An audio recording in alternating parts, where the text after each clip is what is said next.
8.6 billion pesos, that's the total budget for the vaccination program from foreign loans and government coffers, according to officials leading the pandemic response. And they say this is enough to purchase more than 148 million doses of COVID-19 vaccine and inoculate 70 million adult Filipinos this year.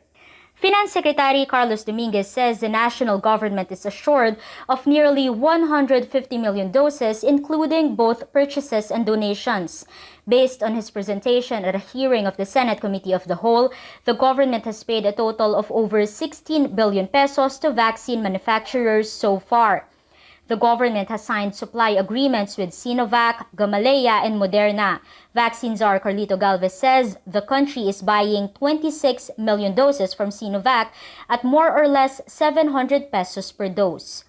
When asked to give the exact amount, Galvez says the non-disclosure agreement still prevents him from doing so. Dominguez instead gives a price range of the three brands bought by the government, around 323 pesos to around 1,323 pesos per dose. The finance chief adds that calculating the average cost incurred by the government, it's at roughly 446 pesos per dose, an amount subsidized by donations. We cannot disclose that publicly without violating the non-disclosure agreement. If you take the entire cost of the vaccines, okay, the average cost per dose is 398 pesos. Then you add another 48 pesos for the logistics.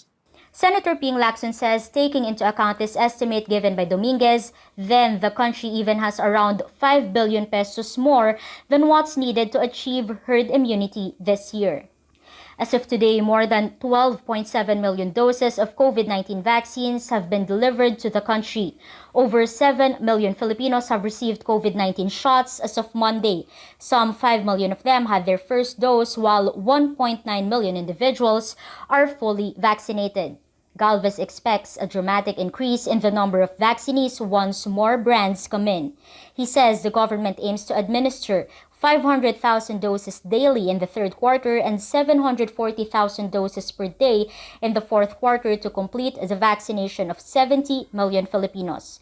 Dominguez is even more optimistic. He says the number of vaccine deliveries can reach up to 204 million doses this year, including those purchased by local government units in the private sector and other donations. Amor Santos, CNN Philippines.